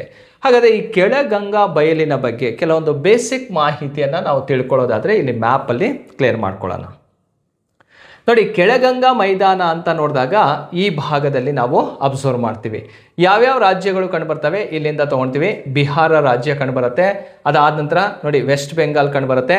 ಅದರ ಜೊತೆಗೆ ಯಾವ ರಾಷ್ಟ್ರ ಸೇರ್ಕೊಳ್ಳುತ್ತೆ? ಇಲ್ಲಿ ಬಾಂಗ್ಲಾದೇಶನು ಕೂಡ ಸೇರ್ಪಡೆ ಆಗುತ್ತೆ. ಯಾಕಂದರೆ ಗಂಗಾ ನದಿ ಅನ್ನುವಂಥದ್ದು ಭಾರತ ಮತ್ತು ಬಾಂಗ್ಲಾದೇಶದಲ್ಲಿ ಹರಿಯುವಂತಹ ಒಂದು ನದಿ ಆಗಿರುತ್ತೆ. ನೋಡಿ, ಹಾಗಾಗಿ ಬಿಹಾರ್, ವೆಸ್ಟ್ ಬೆಂಗಾಲ್ ಮತ್ತು ಬಾಂಗ್ಲಾದೇಶವನ್ನು ನಾವಿಲ್ಲಿ ಕಾನ್ಸಂಟ್ರೇಟ್ ಮಾಡ್ತಾ ಹೋಗಬೇಕಾಗತ್ತೆ, ಈ ರಾಜ್ಯಗಳನ್ನು. ನೋಡಿ, ಈ ಭಾಗದಲ್ಲಿ ಇದು ರಿವರ್ ಡೆಲ್ಟಾ ಏರಿಯಾವಾಗಿರುತ್ತೆ, ನದಿ ಮುಖಜ ಭೂಮಿಯ ಪ್ರದೇಶವಾಗಿರೋದನ್ನು ನೋಡ್ಬೋದು. ಹಾಗಾಗಿ ಈ ಭಾಗದಲ್ಲಿ ಮತ್ತೊಂದು ನದಿ ಬಂದು ಜಾಯ್ನ್ ಆಗುತ್ತೆ, ಇಲ್ಲಿ ಬ್ರಹ್ಮಪುತ್ರ ನದಿ. ಹಾಗಾಗಿ ಈ ಪ್ರದೇಶ ಏನಿದೆಯಲ್ಲ ಇದು ಪ್ರಪಂಚದ ಅತಿ ದೊಡ್ಡ ನದಿ ಮುಖಜ ಭೂಮಿ. ವರ್ಲ್ಡ್ ಲಾರ್ಜೆಸ್ಟ್ ರಿವರ್ ಡೆಲ್ಟಾ ಯಾವುದು ಅಂತ ಕೇಳಿದರೆ ಗಂಗಾ ಬ್ರಹ್ಮಪುತ್ರ ರಿವರ್ ಡೆಲ್ಟಾ. ಇದು ಪ್ರಪಂಚದಲ್ಲೇ ಅತಿ ದೊಡ್ಡದಾದಂತಹ ನದಿ ಮುಖಜ ಭೂಮಿಯಾಗಿರುತ್ತೆ. ಈ ಭಾಗದಲ್ಲಿ ಜೂಟ್ ಪ್ರೊಡಕ್ಷನ್ ಅನ್ನುವಂಥದ್ದು ಹೈ ಇರುತ್ತೆ. ಅಂದರೆ ಸೆಣಬಿನ ಉತ್ಪಾದನೆ ಅನ್ನುವಂಥದ್ದು ಅತಿ ಹೆಚ್ಚು ಕಂಡುಬರುತ್ತೆ. ಅದರ ಜೊತೆಗೆ ಭತ್ತವನ್ನು ಕೂಡ ಈ ಭಾಗದಲ್ಲಿ ಬೆಳೆಯೋದನ್ನು ನೋಡ್ಬೋದು. ಹಾಗಾಗಿ ಭತ್ತ ಮತ್ತು ಸೆಣಬು ಅನ್ನುವಂಥದ್ದು ಕೆಳಗಂಗಾ ಮೈದಾನದಲ್ಲಿ ಅತಿ ಹೆಚ್ಚಾಗಿ ಕಂಡುಬರೋದನ್ನು ನಾವಿಲ್ಲಿ ನೋಡ್ತೀವಿ. ಸೊ ಅಷ್ಟೇ ಅಲ್ಲದೆ ಈ ಭಾಗದಲ್ಲಿ ಒಂದು ಫಾರೆಸ್ಟ್ ಕೂಡ ಡೆವಲಪ್ ಆಗಿದೆ. ಆ ಫಾರೆಸ್ಟ್ ಯಾವುದಪ್ಪ ಅಂದರೆ ಮ್ಯಾಂಗ್ರೋವ್ ಅರಣ್ಯ ಪ್ರದೇಶ ಕಂಡುಬರುತ್ತೆ, ಮ್ಯಾಂಗ್ರೋವ್ ಫಾರೆಸ್ಟ್. ಆ ಮ್ಯಾಂಗ್ರೋವ್ ಫಾರೆಸ್ಟ್ ಇದೆಯಲ್ಲ, ಈ ಏರಿಯಾದಲ್ಲಿರುವಂತಹ ಮ್ಯಾಂಗ್ರೋವ್ ಫಾರೆಸ್ಟಿಗೆ ಸುಂದರ್ಬನ್ ಫಾರೆಸ್ಟ್ ಅಂತಾನು ಕೂಡ ಕರೀತಾರೆ, ಸುಂದರ್ಬನ್ ಅರಣ್ಯ ಪ್ರದೇಶ ಅಂತಾನು ಕೂಡ ಕರೆಯೋದನ್ನು ನೋಡ್ಬೋದು. ಆ ಭಾಗದಲ್ಲಿ ಈ Bengal tiger, royal Bengal tiger ಕೂಡ ಇದೇ ಭಾಗದಲ್ಲಿ ಕಂಡುಬರುವಂಥದ್ದು. ಕ್ಲಿಯರಾ? ಇದು ಕೆಳಗಂಗಾ ಮೈದಾನದ ಬಗ್ಗೆ ಎಷ್ಟು ಮಾಹಿತಿಯನ್ನು ನಾವಿಲ್ಲಿ ತಿಳ್ಕೊಬೇಕಾಗತ್ತೆ. ಓಕೆ ಸ್ನೇಹಿತರೆ, ನೆಕ್ಸ್ಟ್ ನೋಡಿ ಸ್ನೇಹಿತರೆ, ಈಗ VAO ಆಗಿರ್ಬೋದು ಅಥವಾ ಪೊಲೀಸ್ ಕಾನ್ಸ್ಟೇಬಲ್ ಆಗಿರ್ಬೋದು ಅಥವಾ ಲ್ಯಾಂಡ್ ಸರ್ವೇರ್, ಮೂರರಲ್ಲೂ ಜನರಲ್ ಪೇಪರಲ್ಲಿ ಕರ್ನಾಟಕ ಭೂಗೋಳದೊಂದಿಗೆ ಭಾರತದ ಭೂಗೋಳ ಅಂಥೇಳಿ ಕಾನ್ಸೆಪ್ಟನ್ನು ಕೊಟ್ಟಿರುವಂಥದ್ದು ಸಿಲೆಬಸ್ಸಲ್ಲಿ. ಹಾಗಾಗಿ ಇಲ್ಲಿ ಮೈಂಡ್ ಫೋಕಸ್ ಮಾಡುವಂಥದ್ದು ಕರ್ನಾಟಕ ಜಿಯೋಗ್ರಫಿಯನ್ನು ಇಟ್ಕೊಂಡು ಹಲವಾರು ಪ್ರಶ್ನೆಗಳನ್ನು ಕೇಳ್ತಾ ಬರ್ತಾನೆ. ಆ ಕರ್ನಾಟಕ ಜಿಯೋಗ್ರಫಿಯ ಬಗ್ಗೆ ನಿಮಗೆ ಸಂಪೂರ್ಣವಾದಂತಹ ಒಂದು ಮಾಹಿತಿ ಬೇಕಿದ್ರೆ ನೋಡಿ, ಕರ್ನಾಟಕ ಭೂಗೋಳ ಅಂತ ಒಂದು ಬುಕ್ ಇದೆ. ಓಕೆ, ಆ ಕರ್ನಾಟಕ ಭೂಗೋಳ ಈ ಬುಕ್ಕಲ್ಲಿ ನಿಮಗೆ ಕಂಪ್ಲೀಟ್ ಆಗಿರುವಂಥ ಕರ್ನಾಟಕಕ್ಕೆ ಸಂಬಂಧಪಟ್ಟಂಥ ಅಷ್ಟು ಮಾಹಿತಿ ನಿಮಗೆ ಸಿಗುತ್ತೆ. ಇದನ್ನು 4 ಭಾಗಗಳನ್ನಾಗಿ ವಿಭಾಗ ಮಾಡಿಕೊಂಡು ಈ ಒಂದು ಬುಕ್ಕನ್ನು ಬರೆದಿರುವಂಥದ್ದು. ಯಾವ್ಯಾವ ಭಾಗಗಳಿದಾವಪ್ಪ ಅಂದರೆ ನೋಡಿ, ಕರ್ನಾಟಕ ಭೂಗೋಳ ಪರಿಚಯ ಅಂತ ಕಂಡುಬರುತ್ತೆ. ಇಂಟ್ರೊಡಕ್ಷನ್ ಆಫ್ ಕರ್ನಾಟಕ ಅಂತೇಳಿ ಇದರಲ್ಲಿ ಕರ್ನಾಟಕದ ಪರಿಚಯ, ಸ್ವಾಭಾವಿಕ ಸಸ್ಯವರ್ಗವಾಗಿರ್ಬೋದು, ಅದರ ಜೊತೆಗೆ ಮಣ್ಣಾಗಿರ್ಬೋದು, ಪ್ರಾಕೃತಿಕ ಲಕ್ಷಣ, ರಾಷ್ಟ್ರೀಯ ಉದ್ಯಾನವನ, ವನ್ಯಜೀವಿ ಧಾಮಗಳು, ಹುಲಿ ಸಂರಕ್ಷಣಾ ತಾಣಗಳು, ಹಾಗೆ ರಾಮ್ಸಾರ್ ಸೈಟು, ಖನಿಜ ಸಂಪನ್ಮೂಲ, ಕೈಗಾರಿಕೆಗಳು, ಓವರಾಲ್ 20 ಚಾಪ್ಟರ್ಗಳು ಈ ಒಂದು ಕಾನ್ಸೆಪ್ಟಿಗೆ ರಿಲೇಟೆಡ್ ಆಗಿರುತ್ತೆ. ಅಂದರೆ ಕರ್ನಾಟಕ ಭೂಗೋಳಕ್ಕೆ ಸಂಬಂಧಪಟ್ಟಂತಹ 20 ಅಧ್ಯಾಯಗಳನ್ನು ಹೊಂದಿರುವಂಥದ್ದು ಈ ಕರ್ನಾಟಕ ಭೂಗೋಳ ಬುಕ್ಕಲ್ಲಿ ನೋಡ್ಬೋದು. ಓಕೆ, ನೆಕ್ಸ್ಟ್ ಕರ್ನಾಟಕದಲ್ಲಿರುವಂತಹ 31 ಜಿಲ್ಲೆಗಳ ಬಗ್ಗೆ ಮಾಹಿತಿನೂ ಕೂಡ ಸಿಗುತ್ತೆ. ಅದರ ಜೊತೆಗೆ ಕರ್ನಾಟಕ ಹಿಸ್ಟಾರಿಕಲ್ ಪ್ಲೇಸ್ಗಳು, ಐತಿಹಾಸಿಕ ಸ್ಥಳಗಳ ಬಗ್ಗೆ ಮಾಹಿತಿ ಸಿಗುತ್ತೆ. ಮತ್ತು ಇದುವರೆಗೂ ಕಾಂಪಿಟೇಟಿವ್ ಎಕ್ಸಾಮ್ಸಲ್ಲಿ ಕರ್ನಾಟಕ ಜಿಯೋಗ್ರಫಿಯ ಮೇಲೆ ಕೇಳಿರುವಂತಹ ಏನೇ ಕ್ವಶನ್ಸ್ಗಳಿದಾವಲ್ಲ ಅದಕ್ಕೆ ಪ್ಲಸ್ ಕೀ ಆನ್ಸರನ್ನು ಕೂಡ ಇದೇ ಬುಕ್ಕಲ್ಲಿ ನೀವು ಪಡ್ಕೋಬೋದು. ಕಂಪ್ಲೀಟ್ ಓವರಾಲ್ ಕಾನ್ಸೆಪ್ಟನ್ನು ಹೊಂದಿರುವಂಥದ್ದೇ ಕರ್ನಾಟಕ ಭೂಗೋಳ ಆಗಿರುತ್ತೆ. ಸೊ ಈ ಬುಕ್ಕನ್ನು ನೀವು ಪರ್ಚೇಸ್ ಮಾಡ್ಕೊಳ್ಳಿ. ಬರ್ತಾ ಇರುವಂತಹ land surveyor, VAO, police constable, KEಯಿಂದ ಯಾವುದೇ ನೋಟಿಫಿಕೇಶನ್ ಆದರೂ ಕೂಡ ಹೆಚ್ಚಿನ ಕ್ವಶನ್ಸ್ಗಳು ಕರ್ನಾಟಕ ಜಿಯೋಗ್ರಫಿ ಮೇಲೆ ಕೇಳೋದ್ರಿಂದ ಅವು ನಿಮಗೆ 100% ಯೂಸ್ಫುಲ್ ಆಗುತ್ತೆ. ಸೊ ಈ ಬುಕ್ಕನ್ನು ಬರೆದಿರೋದು ನಾನೇ ಬರೆದಿರೋದ್ರಿಂದ ನನ್ನ ಇಷ್ಟು ವರ್ಷದ ಟೀಚಿಂಗ್ ಎಕ್ಸ್ಪೀರಿಯನ್ಸನ್ನು ಆಧಾರವಾಗಿಟ್ಕೊಂಡು ಬರೆದಿರುವಂಥದ್ದು. ಮತ್ತು ಓಲ್ಡ್ ಕ್ವಶನ್ ಪೇಪರ್ ಹೇಗೆ ಬರ್ತಿದ್ದು ಅದನ್ನು ಕೂಡ ಬೇಸ್ ಆಗಿ ಇಟ್ಕೊಂಡು ಈ ಒಂದು ಬುಕ್ಸನ್ನು ಬರೆದಿದ್ದೀನಿ. ಇದರ ಬುಕ್ಸ್ ಏನಾದ್ರು ನಿಮಗೆ ಬೇಕಿದ್ರೆ ಮನೆಗೆ ಕಳಿಸುವಂಥ ಒಂದು ವ್ಯವಸ್ಥೆ ಇದೆ. ಇದಕ್ಕೆ ಹೆಚ್ಚಿನ ಮಾಹಿತಿಗಾಗಿ 9008515660 ನಂಬರಿಗೆ ಕಾಲ್ ಮಾಡಿ ಹೆಚ್ಚಿನ ಮಾಹಿತಿಯನ್ನು ಪಡ್ಕೊಳ್ಳಿ. ಓಕೆ ಸ್ನೇಹಿತರೆ, ನೆಕ್ಸ್ಟ್ ಕ್ವಶನಿಗೆ ಹೋಗೋಣ. ನೀವು ಹಿಮಾಲಯದಲ್ಲಿ ಪ್ರಯಾಣಿಸುವಾಗ, ಅಂದರೆ ಎಲ್ಲಿದ್ದೀರಿ, ಹಿಮಾಲಯದಲ್ಲಿ ಟ್ರಾವೆಲ್ ಮಾಡ್ತಾ ಇರ್ತೀರಿ, ಕೆಳಗಿನ ಭೌಗೋಳಿಕ ಲಕ್ಷಣಗಳನ್ನು ಕಾಣಬಹುದು. ಹಿಮಾಲಯದಲ್ಲಿ ಹೋದಾಗ ಏನೇನು ಕಾಣಿಸ್ತವೆ, ಅಲ್ಲಿ ಯಾವ ರೀತಿ ಜಿಯೋಗ್ರಫಿಕಲ್ ಸ್ಟ್ರಕ್ಚರ್ಸ್ಗಳು ಅಲ್ಲಿ ಕಂಡು ಬರ್ತವೆ, ಅದ್ರ ಬಗ್ಗೆ ಕೇಳಿರುವಂತಹ ಒಂದು ಕ್ವಶನ್ ಆಗಿರುತ್ತೆ. ಈಗ ಹಿಮಾಲಯ ಅನ್ನೋದೇ ಪರ್ವತವಾಗಿರುತ್ತೆ, ಮೌಂಟೇನ್ ಅದು ಮೌಂಟೇನ್ ರೇಂಜ್ ಆಗಿರುತ್ತೆ, ಪರ್ವತ ಶ್ರೇಣಿ ಅಂತಲೂ ಕೂಡ ಕರಿತೀವಿ. ಈ ಪರ್ವತ ಶ್ರೇಣಿ ಅಂದರೆ ಆ ಭಾಗದಲ್ಲಿ ಯಾವ್ಯಾವ ರೀತಿ ಭೂ ಸ್ವರೂಪಗಳು ಅಥವಾ ಲ್ಯಾಂಡ್ ಫಾರ್ಮ್ಗಳನ್ನು ನಾವು ನೋಡ್ತಾ ಹೋಗ್ಬೋದಂದರೆ ಆಳವಾದ ಕಂದರಗಳು ಕಂಡು ಬರ್ತಾವ. ಎಸ್, ಅಲ್ಲಿ ಡೀಪ್ ಗಾರ್ಜಸ್ಗಳನ್ನು ನೋಡ್ಬೋದು. ಆಳವಾದಂತಹ ಕಂದರಗಳು ಅಥವಾ ಮಹಾಕಂದರಗಳನ್ನು ಕೂಡ ನಾವಿಲ್ಲಿ ನೋಡ್ತೀವಿ, ಅದು ಸರಿಯಾಗಿರುತ್ತೆ. ನೆಕ್ಸ್ಟು ಅಲ್ಲಿ ಹಲವಾರು ನದಿಗಳು ಹರಿತಾ ಇರ್ತವೆ. ಆ ನದಿಗಳು ಯಾವ ಶೇಪಲ್ಲಿ ಇರ್ತಾವೆ ಅಂತ ಹೇಳಿರುವಂಥದ್ದು ಯು ಆಕಾರದ ತಿರುವುಗಳಿಂದ ಮಾರ್ಗಗಳು ಕಂಡು ಬರ್ತವೆ. ನೋಡಿ, ಅಲ್ಲಿ ಯು ಟರ್ನ್ ಆಗಿರುವಂತಹ ಒಂದು ರಿವರ್ ಸಿಸ್ಟಮನ್ನು ನಾವು ನೋಡ್ಬೋದು. ಯಾಕಂದರೆ ನದಿ ಹರಿಬೇಕಾದ್ರೆ ಯಾವಾಗಲೂ ಹೀಗೆ ಹರಿಯಲ್ಲ, ನದಿ ಹರಿಬೇಕಾದ್ರೆ ಈ ರೀತಿಯೇ ಹರಿತಾ ಹೋಗುತ್ತೆ. ಹಾಗಾದರೆ ಯು ಶೇಪಲ್ಲಿ ಅದನ್ನು ನಾವು ಅಬ್ಸರ್ವ್ ಮಾಡ್ತಾ ಹೋಗ್ಬೋದು. ನೆಕ್ಸ್ಟ್ ಮೂರನೇ ನೋಡಿ, ಸಮಾನಾಂತರವಾಗಿ ಹರಡಿರುವ ಪರ್ವತ ಶ್ರೇಣಿಗಳು ಇದಾವೆ. ಪ್ಯಾರಲಲ್ ಮೌಂಟೇನ್ ರೇಂಜ್ಗಳು ಅಂದರೆ ಒಂದಕ್ಕೊಂದು ಸಮಾನಾಂತರವಾಗಿ ಹರಡಿರುವಂಥದ್ದನ್ನು ನೋಡ್ಬೋದು. ಈ ರೀತಿ ಇರ್ತವೆ ಪರ್ವತ ಶ್ರೇಣಿಗಳು. ಇದು ಕೂಡ ಸರಿಯಾಗಿರುವಂಥದ್ದು, ಇದು ಕೂಡ ಸರಿಯಾಗಿರುವಂಥದ್ದು. ನೋಡಿ, ಭೂಕುಸಿತಕ್ಕೆ ಕಾರಣವಾಗುವಂತಹ ಕಡಿದಾದ ಇಳಿಜಾರುಗಳನ್ನು ಅಲ್ಲಿ ಕೂಡ ನೋಡ್ತೀವಿ, ಅವು ಕೂಡ ಇಲ್ಲಿ ಕಂಡು ಬರ್ತವೆ. ಹಾಗಾಗಿ ಕೊಟ್ಟಿರುವಂತಹ ಮೊದಲನೇದು ಸರಿ ಇದೆ, ಎರಡನೇದು ಸರಿ ಇದೆ, ಮೂರನೇದು ಸರಿ ಇದೆ, ಮತ್ತು ನಾಲ್ಕನೇ ಆಪ್ಷನ್ನು ಕೂಡ ಸರಿ ಇದೆ. ಮೇಲಿನ ಎಲ್ಲವೂ ಕೂಡ ಸರಿಯಾಗಿರೋದ್ರಿಂದ ಇದಕ್ಕೆ ಸರಿಯಾದಂಥ ಉತ್ತರ ಯಾವುದಪ್ಪ ಅಂದರೆ ಡಿ ಅನ್ನೋದನ್ನು ನಾವಿಲ್ಲಿ ನೋಡ್ಬೋದು. ಕ್ಲಿಯರಾ? ಇವಿಷ್ಟು ಕೂಡ ಎಲ್ಲಿ ಕಂಡು ಬರ್ತಾವಪ್ಪ ಅಂದರೆ ಹಿಮಾಲಯ ಭಾಗದಲ್ಲಿ ಹೋದಾಗ ಇವಿಷ್ಟನ್ನು ಕೂಡ ನಾವು ನೋಡ್ಬೋದು. ನೋಡಿ, ಹಿಮಾಲಯ ಅನ್ನುವಂಥದ್ದು ಯಾವ ಕೆಟಗರಿಗೆ ಸೇರಿದೆಯಪ್ಪ ಅಂದರೆ ಯುವ ಮಡಿಕೆ ಪರ್ವತ ಅಂತಲೇ ಕರಿತೀವಿ. ಇದನ್ನು ಯಂಗಾರ್ ನ್ಯೂ ಫೋಲ್ಡ್ ಮೌಂಟೇನ್ ಅಂತ ಕರೆಯೋದು. ಇತ್ತೀಚೆಗೆ ನಿರ್ಮಾಣವಾದಂತಹ ಮಡಿಕೆ ಪರ್ವತ ಅಂತ ಕರಿತೀವಿ. ಎರಡು ಭೂಫಲಕಗಳ ಒಮ್ಮುಖದಿಂದ, ಕೊಲಿಷನ್ ಆಫ್ 2 ಪ್ಲೇಟ್ಸ್ ಅಂತ ಕರಿತೀವಿ. ಹಾಗಾದರೆ ಆ 2 ಪ್ಲೇಟ್ಸ್ ಯಾವುದಪ್ಪ ಅಂದರೆ ಒಂದು ಇಂಡಿಯನ್ ಪ್ಲೇಟ್ ಮತ್ತು ಇನ್ನೊಂದು ಯುರೇಷಿಯನ್ ಪ್ಲೇಟ್. ಆ ಎರಡೂ ಪ್ಲೇಟ್ಸ್ಗಳು ಹೀಗೆ ಒಮ್ಮುಖಗೊಳ್ತವೆ. ಆ ಒಮ್ಮುಖದಿಂದ ನಿರ್ಮಾಣವಾದಂತಹ ಒಂದು ಪರ್ವತವೇ ಹಿಮಾಲಯ ಪರ್ವತ. ಪ್ರೆಸೆಂಟ್ ಹಿಮಾಲಯ ಹಿಂದೆ ಏನಾಗಿತ್ತಪ್ಪ ಅಂದರೆ ಅಲ್ಲೊಂದು ತೇತಿಸ್ ಅಂತ ಸಿ ಇತ್ತು, ಸಮುದ್ರ ಇತ್ತು. ಆ ತೇತಿಸ್ ಎರಡು ಪ್ಲೇಟ್ಸ್ಗಳು ಕೊಲಿಷನ್ ಆದ್ಕೊಳ್ಳೇನೆ ತೇತಿಸ್ ಸಮುದ್ರದಲ್ಲಿ ನೀರು ಆ ಕಡೆ ಈ ಕಡೆ ಹೋಗುತ್ತೆ. ಆ ಭಾಗದಲ್ಲಿ ಸೆಡಿಮೆಂಟ್ ಇರುತ್ತೆ, ಅಂದರೆ ಕೆಸರು ಇರುತ್ತಲ್ಲ, ಮಣ್ಣಿರುತ್ತಲ್ಲ, ಆ ಸೆಡಿಮೆಂಟ್ ಇವೆರಡೂ ಕೂಡ ಕೊಲಿಷನ್ ಆಗ್ತಾ ಇದೆ. ಒಮ್ಮುಖಗೊಳ್ದಂಗೆ ಆ ಸೆಡಿಮೆಂಟ್ ಮೇಲ್ಗಡೆ ಬರೋಕ್ಕೆ ಸ್ಟಾರ್ಟ್ ಆಗ್ತಾ ಇರೋದು. ಆ ಮೇಲ್ಗಡೆ ಬಂದು ನಿರ್ಮಾಣವಾಗಿದೆಯಲ್ಲ ಅದನ್ನೇ ಫೋಲ್ಡ್ ಮೌಂಟೇನ್, ಮಡಿಕೆ ಪರ್ವತ ಅಂತ ಕರಿತೀವಿ. ಹಾಗಾದರೆ ಹಿಮಾಲಯ ಯಾವ ಕೆಟಗರಿಗೆ ಸೇರಿರುವಂತಹ ಮೌಂಟೇನ್ ಅಂತ ಕೇಳಿದರೆ ಅದು ಫೋಲ್ಡ್ ಮೌಂಟೇನ್ ಆಗಿರುತ್ತೆ. ಅದನ್ನೇ ನ್ಯೂ ಫೋಲ್ಡ್ ಮೌಂಟೇನ್, ನವ ಮಡಿಕೆ ಪರ್ವತ ಅಂತಲೂ ಕೂಡ ನಾವು ಅದನ್ನು ಕರಿತೀವಿ. ಓಕೆ ಸ್ನೇಹಿತರೆ, ನೋಡಿ 5ನೇ ಪ್ರಶ್ನೆಗೆ ಸರಿಯಾದಂಥ ಉತ್ತರ ಯಾವುದು? ಡಿ ಅನ್ನೋದು ರೈಟ್ ಆನ್ಸರ್ ಆಗಿರುತ್ತೆ. ರೈಟ್, ನೆಕ್ಸ್ಟ್ ಕ್ವಶನ್ಗೆ ಹೋಗೋಣ. ಈ ಕೆಳಗಿನವುಗಳಲ್ಲಿ ಯಾವ ಸ್ಥಳಗಳಲ್ಲಿ ಹವಳದ ಬಂಡೆಗಳು ಕೊರೆಲ್ ರೀಫ್ ಕಂಡುಬರುತ್ತವೆ? ಹವಳದ ಬಂಡೆಗಳು ಅಂದರೆ ಕೊರೆಲ್ ರೀಫ್ ಅಂತ ಕರಿತೀವಿ. ಈ ಸಾಗರ ಸಮುದ್ರ ಭಾಗದಲ್ಲಿ ಈ ಮೈಕ್ರೋ ಆರ್ಗನಿಸಮ್, ಮೈಕ್ರೋ ಪ್ಲಾಂಟ್ಸ್ಗಳು ಕಂಡುಬರ್ತಾವೆ, ಸೂಕ್ಷ್ಮ ಜೀವಿಗಳು ಕಂಡುಬರ್ತಾವೆ. ಅವು ಏನಾಗ್ತಾವಪ್ಪ ಅಂದರೆ ಡೆತ್ ಆಗ್ತಾವೆ. ಸಸ್ಯಗಳು ಕೂಡ ಇರ್ತವೆ, ಅವು ಡೆತ್ ಆಗ್ತಾವೆ. ಡೆತ್ ಆಗಿ ಅವು ಒಂದು ಕಡೆ ಬಂದು ಸೇರ್ಪಡೆ ಆಗ್ತಾವೆ. ಅದರಿಂದ ನಿರ್ಮಾಣವಾಗಿರೋದೇ ಈ ಹವಳ ಬಂಡೆಗಳು ಅಂತಲೇ ಕರಿತೀವಿ, ಅಥವಾ ಕೊರೆಲ್ ರೀಫ್ ಅಂತಲೂ ಕೂಡ ಕರಿತೀವಿ. ಪ್ರಪಂಚದಲ್ಲೇ ಅತಿ ಉದ್ದವಾದಂತಹ ಹವಳ ದಿಬ್ಬ ಯಾವುದಪ್ಪ ಅಂದರೆ ಗ್ರೇಟ್ ಬ್ಯಾರಿಯರ್ ರೀಫ್ ಅಂಥೇಳಿ, ಅದು ಆಸ್ಟ್ರೇಲಿಯಾ ಖಂಡದಲ್ಲಿ ಕಂಡುಬರೋದನ್ನು ನೋಡ್ಬೋದು. ಹಾಗಾದರೆ ಭಾರತಕ್ಕೆ ಸಂಬಂಧಪಟ್ಟಂತೆ ಈ ಹವಳ ಬಂಡೆಗಳು ಎಲ್ಲೆಲ್ಲಿ ಕಂಡುಬರ್ತಾವಂಥೇಳಿ 4 ಆಪ್ಷನನ್ನು ಕೊಟ್ಟಿದ್ದಾರೆ. ಫಸ್ಟ್ ಇದೆ ಅಂಡಮಾನ್ ಮತ್ತು ನಿಕೋಬಾರ್ ದ್ವೀಪದಲ್ಲಿ ಕಂಡುಬರುತ್ತೆ. ಅಂದರೆ ಅಂಡಮಾನ್ ನಿಕೋಬಾರ್ ದ್ವೀಪದಲ್ಲಿ ಕಂಡುಬರುತ್ತೆ ಹವಳದ ಬಂಡೆಗಳು. ಓಕೆ, ನೆಕ್ಸ್ಟ್ ನೋಡಿ, ಕಚ್ ಕೊಲ್ಲಿಯಲ್ಲಿ ಕಂಡುಬರುತ್ತೆ. ಗಲ್ಫ್ ಆಫ್ ಕಚ್ಚಲ್ಲಿ ಕಂಡುಬರುತ್ತಾ, ಅಲ್ಲೂ ಕೂಡ ಕಂಡುಬರುತ್ತೆ. ನೆಕ್ಸ್ಟ್ ಮನ್ನಾರ್ ಕೊಲ್ಲಿಯಲ್ಲಿ ಕಂಡುಬರುತ್ತಾ, ಗಲ್ಫ್ ಆಫ್ ಮನ್ನಾರಲ್ಲಿ ಕಂಡುಬರುತ್ತೆ, ಅಂದರೆ ಅಲ್ಲೂ ಕೂಡ ಇದೆ. ಫಸ್ಟಲ್ಲಿದೆ, ಸೆಕೆಂಡಲ್ಲಿದೆ, ಥರ್ಡಲ್ಲೂ ಕೂಡ ಇದೆ.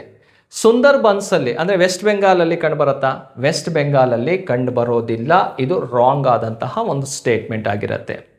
ಹಾಗಾದರೆ ಸರಿಯಾದಂಥ ಉತ್ತರವನ್ನು ನೋಡ್ಬೋದಾ? 1, 2, 3 ಅನ್ನೋದು ಸರಿ ಇದೆ. ಹಾಗಾದರೆ ಮೊದಲನೇ ಆಪ್ಷನ್ ಇದಕ್ಕೆ ರೈಟ್ ಆನ್ಸರ್ ಆಗಿರುತ್ತೆ. ಹಾಗಾದರೆ ಭಾರತದಲ್ಲಿ ಎಲ್ಲೆಲ್ಲಿ ಕೊರೆಲ್ ರೀಫ್ಗಳು ಕಂಡುಬರ್ತಾವೆ ಅಂತ ಕೇಳಿದರೆ ಅಂಡಮಾನ್ ನಿಕೋಬಾರ್, ಕಚ್ ಕೊಲ್ಲಿ, ಮನ್ನಾರ್ ಕೊಲ್ಲಿ, ಈ 3 ಪ್ಲೇಸ್ಗಳಲ್ಲಿ ಕಂಡುಬರ್ತಾವೆ. ಅದನ್ನು ಮ್ಯಾಪಲ್ಲೂ ಕೂಡ ಕ್ಲಿಯರ್ ಮಾಡಿಕೊಡ್ತೀನಿ ನಿಮಗೆ. ಇಲ್ಲಿ ಮ್ಯಾಪ್ ನೋಡಿ, ಇದೆ ಗಲ್ಫ್ ಆಫ್ ಕಚ್. ಇದು ಈ ಭಾಗ ಕಾಣಿಸ್ತಾ ಇದೆಯಲ್ಲ, ಇದು ಗಲ್ಫ್ ಆಫ್ ಕಚ್ ಯಾವ ರಾಜ್ಯದಲ್ಲಿದೆ ಅಂದರೆ ಗುಜರಾತ್ ರಾಜ್ಯದಲ್ಲಿ ಕಂಡುಬರುತ್ತೆ. ಅದು ಕೂಡ ಯಾವುದರಿಂದ ಆಗಿರೋದು? ಕೊರೆಲ್ ರೀಫ್ ಅಂತಾನೆ ಕರೀತೀವಿ, ಹವಳ ಬಂಡೆ. ನೆಕ್ಸ್ಟ್ ಈ ಕಡೆ ಬನ್ನಿ, ಯಾವುದಿದು? ಲಕ್ಷದ್ವೀಪ. ಇಲ್ಲಿ ಲಕ್ಷದ್ವೀಪ ಕೊಟ್ಟಿಲ್ಲ. ನೆಕ್ಸ್ಟ್ ಏನಾದ್ರು ಆಪ್ಷನಲ್ಲಿ ಮತ್ತೊಂದು ಸಲ ಲಕ್ಷದ್ವೀಪ ಅಂತ ಬಂದರೆ ಅದು ಕೂಡ, ಅಲ್ಲೂ ಕೂಡ ಏನಿದೆ? ಹವಳ ಬಂಡೆಗಳು ಕಂಡುಬರ್ತವೆ.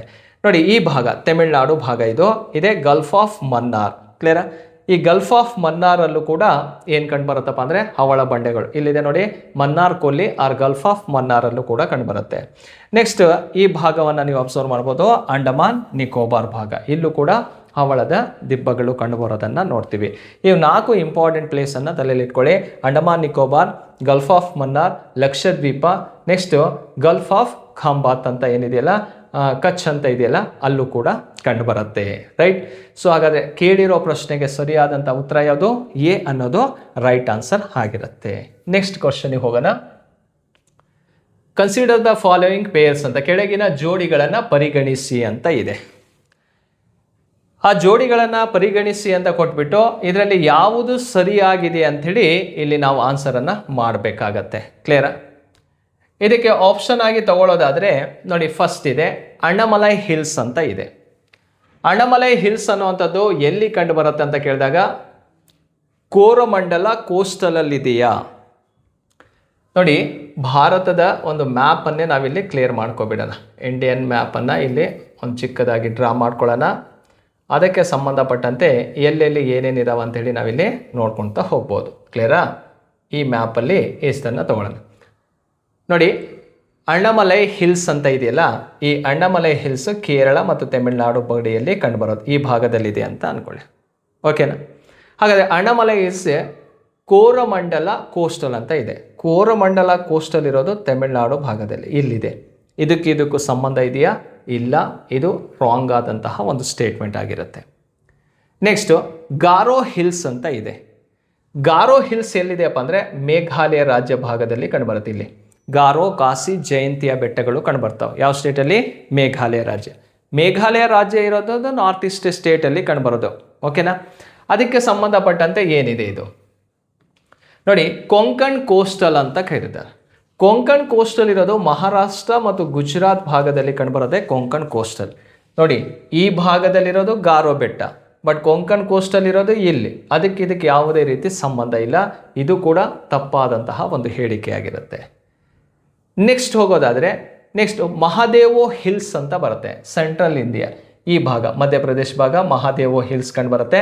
ಹಾಗಾದರೆ ಮಹಾದೇವೋ ಹಿಲ್ಸ್ ಅನ್ನೋಂಥದ್ದು ಸೆಂಟ್ರಲ್ ಇಂಡಿಯಾದಲ್ಲಿದೆ ಅಂದರೆ ಇದು ಸರಿಯಾದಂತಹ ಉತ್ತರ. ಮಧ್ಯಪ್ರದೇಶದಲ್ಲಿ ಕಂಡುಬರುತ್ತೆ ಮಹಾದೇವೋ ಬೆಟ್ಟಗಳು. ನೆಕ್ಸ್ಟ್ ನೋಡಿ, ಮಿಕಿರ್ ಹಿಲ್ಸ್ ಅಂತ ಕಂಡುಬರುತ್ತೆ. ನೋಡಿ ಮಲಬಾರ್ ಕೋಸ್ಟಲ್ ಅಂತ ಕರಿತೀವಿ. ಅಸ್ಸಾಂ ಭಾಗದಲ್ಲಿ ನೋಡ್ತೇವೆ ಮಿಕಿರ್ ಹಿಲ್ಸ್ ಅಂತೇಳಿ. ಆ ಭಾಗದಲ್ಲಿ ನೋಡಿದಾಗ ಅದು ಈ ಭಾಗದಲ್ಲಿ ಕಂಡುಬರುತ್ತೆ. ಆದರೆ ಇದು ಕೂಡ ತಪ್ಪಾದಂತಹ ಹೇಳಿಕೆ ಆಗಿರುತ್ತೆ. ಮಲಬಾರ್ ಕೋಸ್ಟಲ್ ಅಂದರೆ ಯಾವ ರಾಜ್ಯ? ಕೇರಳ ರಾಜ್ಯದಲ್ಲಿ ಕಂಡುಬರುವಂಥದ್ದು. ಹಾಗಾಗಿ ಈ ಸ್ಟೇಟ್ಮೆಂಟು ಕೂಡ ತಪ್ಪಾಗಿರುವಂಥದ್ದು. ಹಾಗಾದರೆ ಇದರಲ್ಲಿ ಸರಿಯಾಗಿರುವಂಥದ್ದು ಯಾವುದು ಅಂತ ನೋಡಿದಾಗ ಮೂರನೇದು ಮಾತ್ರ ಸರಿಯಾಗಿರುತ್ತೆ. ಮಹಾದೇವೋ ಹಿಲ್ಸ್ ಅನ್ನುವಂಥದ್ದು ಎಲ್ಲಿ ಕಂಡುಬರುತ್ತೆ ಅಂದರೆ ಸೆಂಟ್ರಲ್ ಇಂಡಿಯಾದಲ್ಲಿ ಕಂಡುಬರುವಂಥದ್ದು. ಮೂರನೇ ಆನ್ಸರ್ ಮಾತ್ರ ಸರಿ. ಅಂದರೆ ಇಲ್ಲಿ ಯಾವ ಆಪ್ಷನಲ್ಲಿ ರೈಟ್ ಆನ್ಸರ್ ನೋಡ್ತೀವಿ? ಇಲ್ಲಿ ಸಿ ಆನ್ಸರ್ ಅನ್ನುವಂಥದ್ದು ರೈಟ್ ಆನ್ಸರ್ ಆಗಿರುತ್ತೆ. ಮೂರನೇದು ಮಾತ್ರ ಸರಿ. ಇನ್ನು ಉಳಿದಂತಹ ಮೂರು ಕೂಡ ಏನಾಗಿದೆ? ತಪ್ಪಾಗಿರೋದನ್ನು ನೋಡ್ಬೋದು. ಇದು 7ನೇ ಪ್ರಶ್ನೆಗೆ ಸಿ ಅನ್ನೋದು ರೈಟ್ ಆನ್ಸರ್ ಆಗಿರುತ್ತೆ. ನೆಕ್ಸ್ಟ್ ಕ್ವಶನ್ಗೆ ಹೋಗೋಣ.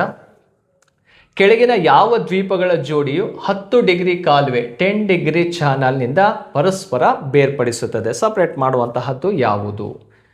ನೋಡಿ, ಅಂಡಮಾನ್ ಮತ್ತು ನಿಕೋಬಾರ್ ಇದೆ, ನಿಕೋಬಾರ್ ಮತ್ತು ಸುಮಂತ್ರ ಇದೆ, ಮಾಲ್ಡೀವ್ಸ್ ಮತ್ತು ಅಂಡಮಾನ್, ಸುಮಂತ್ರ ಮತ್ತು ಅಂಡಮಾನ್ ಅಂತ ಇದೆ. ಇದಕ್ಕೆ ಸರಿಯಾದಂಥ ಉತ್ತರವನ್ನು ಮ್ಯಾಪಲ್ಲಿ ನೋಡಿಬಿಡಿ. ಈ ಭಾಗವನ್ನು ನೀವು ಅಬ್ಸರ್ವ್ ಮಾಡಿ. ಇಲ್ಲಿ 10 ಡಿಗ್ರಿ ಚಾನಲ್ ಅನ್ನೋವಂಥದ್ದು ಎಲ್ಲಿ ಕಂಡುಬರುತ್ತೆ ಅಂತೇಳಿ ನೋಡೋದಾದರೆ ಇದೇ 10 ಡಿಗ್ರಿ ಚಾನಲ್. ಇದು ಮಾರ್ಕ್ ಮಾಡ್ತಾ ಇದ್ದೀರಲ್ಲ, ಇದೇ 10 ಡಿಗ್ರಿ ಚಾನಲ್. ಹಾಗಾದರೆ ಈ 10 ಡಿಗ್ರಿ ಚಾನಲ್ ಮೇಲ್ಭಾಗದಲ್ಲಿ ಯಾವುದಿದೆ ನೋಡಿ? ಅಂಡಮಾನ್ ಇದೆ. ಕೆಳಭಾಗದಲ್ಲಿ ಯಾವುದಿದೆ? ನಿಕೋಬಾರ್ ಇದೆ. ಹಾಗಾದರೆ ಅಂಡಮಾನ್ ಮತ್ತು ನಿಕೋಬಾರನ್ನು ಸಪ್ರೇಟ್ ಮಾಡುವಂತಹ ಒಂದು ಚಾನಲ್ ಯಾವುದಪ್ಪ ಅಂದರೆ ಅದೇ 10 ಡಿಗ್ರಿ ಚಾನಲ್. ಹಾಗಾಗಿ ಎ ಅನ್ನೋದು ಇದಕ್ಕೆ ಸರಿಯಾದಂತಹ ಉತ್ತರವಾಗಿರುತ್ತೆ. 8ನೇ ಪ್ರಶ್ನೆಗೆ ಎ ಇಸ್ ರೈಟ್ ಆನ್ಸರ್ ಆಗಿರುತ್ತೆ. ಓಕೆ, ಇದು ಕೂಡ ನಿಮಗೆ ಗೊತ್ತಿರಬೇಕು. ನೆಕ್ಸ್ಟ್ ಹೋಗೋಣ. ನೋಡಿ, ಪರಿಸರದ ದೃಷ್ಟಿಕೋನದಿಂದ ಕೆಳಗಿನವುಗಳಲ್ಲಿ ಯಾವುದು ಪೂರ್ವ ಘಟ್ಟಗಳು ಮತ್ತು ಪಶ್ಚಿಮ ಘಟ್ಟಗಳ ನಡುವಿನ ಉತ್ತಮ ಸಂಪರ್ಕ ಕೊಂಡಿಯಾಗಿದೆ, ಮಹತ್ವವನ್ನು ಹೊಂದಿದೆ? ಅಂದರೆ ಈಸ್ಟರ್ನ್ ಮತ್ತು ವೆಸ್ಟರ್ನ್ ಘಾಟ್ಸ್ ಇದೆಯಲ್ಲ, ಅದನ್ನು ಕನೆಕ್ಟ್ ಮಾಡುವಂಥದ್ದು ಯಾವುದು ಅಂಥೇಳಿ ಕೇಳಿರುವಂಥದ್ದು. ಕ್ಲಿಯರಾ? ಈಸ್ಟರ್ನ್ ಮತ್ತು ವೆಸ್ಟರ್ನ್ ಘಾಟ್ಸ್ಗಳ ಬಗ್ಗೆ ಗೊತ್ತಿರಬೇಕಾಗತ್ತೆ. ಹಾಗಾದರೆ ಪೂರ್ವ ಮತ್ತು ಪಶ್ಚಿಮ ಘಟ್ಟಗಳನ್ನು ಕನೆಕ್ಟ್ ಮಾಡುವಂಥದ್ದು ಅಥವಾ ಲಿಂಕ್ ಮಾಡುವಂಥದ್ದು ಯಾವುದಪ್ಪ ಅಂದರೆ ನೋಡಿ, ಫಸ್ಟ್ ಒನ್ ಇದೆ ಸತ್ಯಮಂಗಲ ಟೈಗರ್ ರಿಸರ್ವ್ ಅಂಥೇಳಿ. ಸತ್ಯಮಂಗಲ ಟೈಗರ್ ರಿಸರ್ವ್ ಅನ್ನೋಂಥದ್ದು ಯಾವ ರಾಜ್ಯದಲ್ಲಿ ಇದೆ ಅನ್ನೋದು ಗೊತ್ತಿರಬೇಕು. ಇದು ತಮಿಳುನಾಡಿನಲ್ಲಿ ಕಂಡುಬರುತ್ತೆ. ಯಾವ ಸ್ಟೇಟಲ್ಲಿದೆ? ಇದು ತಮಿಳುನಾಡಿನಲ್ಲಿ ಸತ್ಯಮಂಗಲ ಟೈಗರ್ ರಿಸರ್ವ್ ಅಂತ. ನೆಕ್ಸ್ಟು ನಲ್ಲಾಮಲ್ಲ ಫಾರೆಸ್ಟ್ ಅಂತ ಇದೆಯಲ್ಲ, ಇದು ಯಾವ ಸ್ಟೇಟಲ್ಲಿ ಇದೆಯಪ್ಪ ಅಂದರೆ ಆಂಧ್ರ ಪ್ರದೇಶದಲ್ಲಿ ಕಂಡುಬರುತ್ತೆ. ಹಾಗೆ ನಾಗರಹೊಳೆ ನ್ಯಾಷನಲ್ ಪಾರ್ಕ್ ಇದೆಯಲ್ಲ, ಇದು ಕರ್ನಾಟಕದಲ್ಲಿ ಕಂಡುಬರುತ್ತೆ, ಕೊಡಗು ಜಿಲ್ಲೆಯಲ್ಲಿ ಕಂಡುಬರುವಂಥದ್ದು. ನೆಕ್ಸ್ಟು ಶೇಷಾಚಲಂ ಬಯೋಸ್ಫಿಯರ್ ರಿಸರ್ವ್ ಅಂತ ಇದೆ. ಈ ಶೇಷಾಚಲಂ ಬಯೋಸ್ಫಿಯರ್ ರಿಸರ್ವ್ ಇದು ಯಾವ ಸ್ಟೇಟಲ್ಲಿದೆ ಅಂದರೆ ಆಂಧ್ರ ಪ್ರದೇಶದಲ್ಲಿ ಕಂಡುಬರುತ್ತೆ. ಇಷ್ಟು ನಿಮಗೆ ಕ್ಲಿಯರ್ ಆಗಿ ಗೊತ್ತಿರಲಿ. ಕೇಳಿರೋ ಪ್ರಶ್ನೆಯ ಬಗ್ಗೆ ನಾವು ತಿಳ್ಕೊಳ್ಳೋದಾದರೆ ಈ ಭಾಗವನ್ನು ಅಬ್ಸರ್ವ್ ಮಾಡಬೇಕು. ಇಲ್ಲಿಂದ ಇಷ್ಟು ಕೇರಳ ರಾಜ್ಯ ಅಂತ ತಗೊಳ್ಳಿ, ಈ ಭಾಗ ತಮಿಳುನಾಡು ಕಂಡುಬರುತ್ತೆ. ಈಗ ಕೇರಳ ಮತ್ತು ತಮಿಳುನಾಡು ಅಂಥೇಳಿ ನೋಡಿದಾಗ ಈ ಭಾಗದಲ್ಲಿ ಕರ್ನಾಟಕನೂ ಕೂಡ ಕಂಡುಬರುತ್ತೆ. ಕರ್ನಾಟಕವನ್ನು ನೋಡ್ಬೋದು. ಈ ಏರಿಯಾವನ್ನು ಅಬ್ಸರ್ವ್ ಮಾಡಬೇಕು ನಾವು.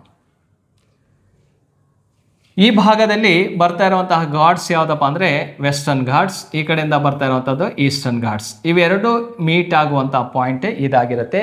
ನೀಲಗಿರಿ ಬೆಟ್ಟದಲ್ಲಿ ಅವೆರಡೂ ಬಂದು ಸಂಧಿಸ್ತವೆ ತಮಿಳುನಾಡು ಭಾಗದಲ್ಲಿ. ಆ ನೀಲಗಿರಿಯಲ್ಲಿ ಸಂಧಿಸುವಂತಹ ಒಂದು ಸ್ಥಳದಲ್ಲಿ ಒಂದು ಟೈಗರ್ ರಿಸರ್ವ್ ಇದೆ. ಆ ಟೈಗರ್ ರಿಸರ್ವ್ ಹೆಸರೇನಪ್ಪ ಅಂತ ಕೇಳಿದರೆ ಸತ್ಯಮಂಗಲ ಫಾರೆಸ್ಟ್ ಅಂತಲೂ ಕೂಡ ಕರಿತೀವಿ, ಅಥವಾ ಸತ್ಯಮಂಗಲ ಟೈಗರ್ ರಿಸರ್ವ್ ಇದೆಯಲ್ಲ, ಅದು ಪೂರ್ವ ಮತ್ತು ಪಶ್ಚಿಮ ಘಟ್ಟಗಳನ್ನು ಸಂಧಿಸುವಂಥ ಒಂದು ಕೊಂಡಿಯಾಗಿರುತ್ತೆ. ಲಿಂಕ್ ಮಾಡೋದನ್ನು ನಾವು ನೋಡ್ಬೋದು. ಹಾಗಾಗಿ ಇದಕ್ಕೆ ಸರಿಯಾದಂಥ ಉತ್ತರ ಯಾವುದಪ್ಪ ಅಂದರೆ ಎ ಅನ್ನೋದು ರೈಟ್ ಆನ್ಸರ್ ಆಗಿರುತ್ತೆ. ಕ್ಲಿಯರಾ? ಹಾಗಾದರೆ ಸತ್ಯಮಂಗಲ ಫಾರೆಸ್ಟ್ ಅಥವಾ ಟೈಗರ್ ರಿಸರ್ವ್ ಅನ್ನೋಂಥದ್ದು ಯಾವ ರಾಜ್ಯದಲ್ಲಿ ಕಂಡುಬರುತ್ತಿದೋ ತಮಿಳುನಾಡಿನಲ್ಲಿ ಕಂಡುಬರುತ್ತೆ.